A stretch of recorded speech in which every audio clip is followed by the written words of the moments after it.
For people who don't know, this is Coach Garrett. He does strength and mobility for the team. I'm Coach Coral, which you probably know. So we just wanted to chat real quick today about some unconventional training techniques and sort of the approach of why we integrate some unconventional training methods here for the team, pretty much across the board for any athlete we work with, and why we've come to find it so effective to incorporate things like strength and mobility, and perhaps at the expense of not doing as much typical, and I'm air quoting here, typical volume of swim, bike, and run. So Garrett, you want to talk a little bit about that? Yeah, I've worked with a few members of the team, and I found a few things that I feel like really worked well, right? And you don't always have to do an hour personal training session, just like you don't always have to do a 2-hour running block, right? Right. Can we find these things with a drip effort that kind of minimize strain but maximize gain? That's ultimately what my goal as a coach is I don't want to add more wear and tear to an athlete's body. I want to get their posture more in line so that they can go through that. And I think that really comes together with the idea of the movement snack kind of thing, right? You know, if you know you're going to be running and biking and swimming, you have a big training block week, it's not necessarily about doing this big long strength training thing, but can you wake up your posture? Can you get into your hips? Can you mobilize your ankles and do some of these little things on the front side that are going to help you not only perform better while you're doing the activity, but you can recover faster from them as well. Exactly. One of the biggest kind of awakening moments for me regarding this was hearing the kind of sentiment that your body becomes best at what you do most. Ooh. And so, yes. And so, think of, it's not necessarily training in a sense, but, if you're sitting all day, your body is going to adapt itself to be very efficient at sitting. And so if you are able to break out of these movement, or kind of just patterns that don't serve you to be efficient at swimming, biking, and running throughout the day, if you can open up things that are tight, things that are contracted, and just kind of reestablish your good posture and equalize everything, that's exactly it. That's going to set you up for more efficient swim, bike, run. And if you look at run, bike, swim is all straight ahead. So this is what we call, it's all in the sagittal plane. It's all straight ahead. So a lot of what I'll do with athletes is I'll get them stronger in the frontal plane, moving side to side, or adding rotation.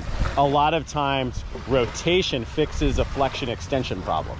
So for example, if somebody is really tight in their back, right? Everything around their back is going to tighten and they shrink towards their center of gravity. By adding rotation and teaching them to mobilize through their hips and their shoulders, now we can let go of a lot of that tension where everything is holding on down here.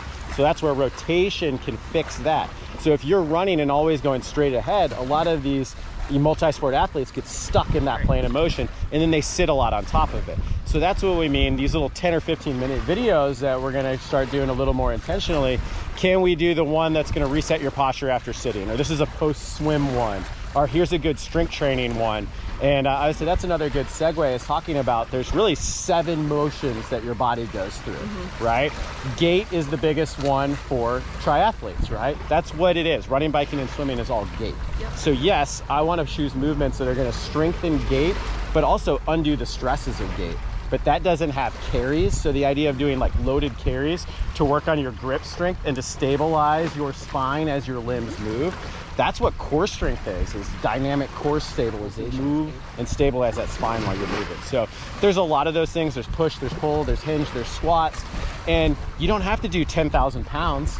We don't have to do anything that's gonna mess up your joints, mess up tomorrow's run. We're gonna do things that are gonna help you perform better on that run tomorrow and decrease the stress. And then all of a sudden you feel better. It's crazy. Feel better, move better. Feel better, move better. Less injuries, better performance. And again, 10 and 15 minutes in the idea of the drip effort and not allowing yourself, your posture to get too bad or to get too tight. That's what happens when people go see a massage therapist. They think that one time to go in and fixing it, you got to have an integrated approach. And that means in your training too. So you have to mix in these other planes and some of these other movements. Right. So in practice, what this looks like over the course of a training cycle is maybe we're not doing these massive, chunked out hour in the gym twice a week and then adding, 2.5, 3 hour runs etc. It's you get this kind of drip effort that you do. It's a daily practice, and it's not even necessarily you have to do 10 or 15 minutes all at once. It's finding these movements that work specifically for your patterns that you're developing throughout your daily life that perhaps need a little bit of balancing out through these movement stacks, like you call them, Garrett. Integrating those into your daily life, like while you're cooking dinner, can you do some foot strengthening, things like this, you know, that's just an example. And so once you've got those integrated, you're moving so efficiently that you don't actually have to do these massive volumes of training. I'm not saying we don't do. You got to do the work. Yeah, we got to do the work, but we're able to do it more efficiently. So you're getting really high quality, maximal gain swim, bike, and run training because you're also, you know, maximizing your efficiency by doing these movements. So for example, if you've been training a lot, you have that seated posture, your shoulder's going to be stuck forward. So with swimmers, if I can get them more mobile in their thoracic spine and then really release their lat, like a lot of people's overhead flexibility is here. So their here flexibility is here, it should be way back here and it should be long. So if you're going out there and swimming, or if you're lifting a lot of weights, like, oh, my coach said I need to get stronger in my lats, you're just adding strength to dysfunction, right? I want to make sure that your run form is good and that your fascia, your connective tissue, that you're using the right stuff when you're supposed to be using it. So a big conversation, but we really wanted to have it just so that you begin to understand of why is Garrett asking me to do these weird things, you know, how does this work in, and, you know, is this enough? But I've seen it now, and a lot of the proof's in the pudding. Like I hear things back like, I feel like my legs are running me now, like they're just pinwheels when I'm running. And that's, again, that's the efficiency that we're looking for, and that's what we're going for. Get your posture. Yep. So, and I just want to close out by saying, you know, when it comes to prioritizing your time, there's a lot of things on everybody's plate. Recognize this, not doing it for a living. Doing it for fun. But, you know, if it comes down to, okay, you've got, for instance, a 15-minute, you know, mobility practice and then an hour swim on the books, and they're competing against each other, arguably doing that 15 minutes of movement and cutting your swim down by 15 minutes 100% will serve you best. So it will. Don't skip these. I promise they're intentional and they're there for a good purpose. Yeah, they're almost like they're more than vitamins. They're like one of the cornerstones, right? And your diet can be more balanced and less stressful. That's all. So, what do you think, Kai? He's friggin' sleeping on the job. There he is. You know you wanted to see Kai. All right, have a beautiful day.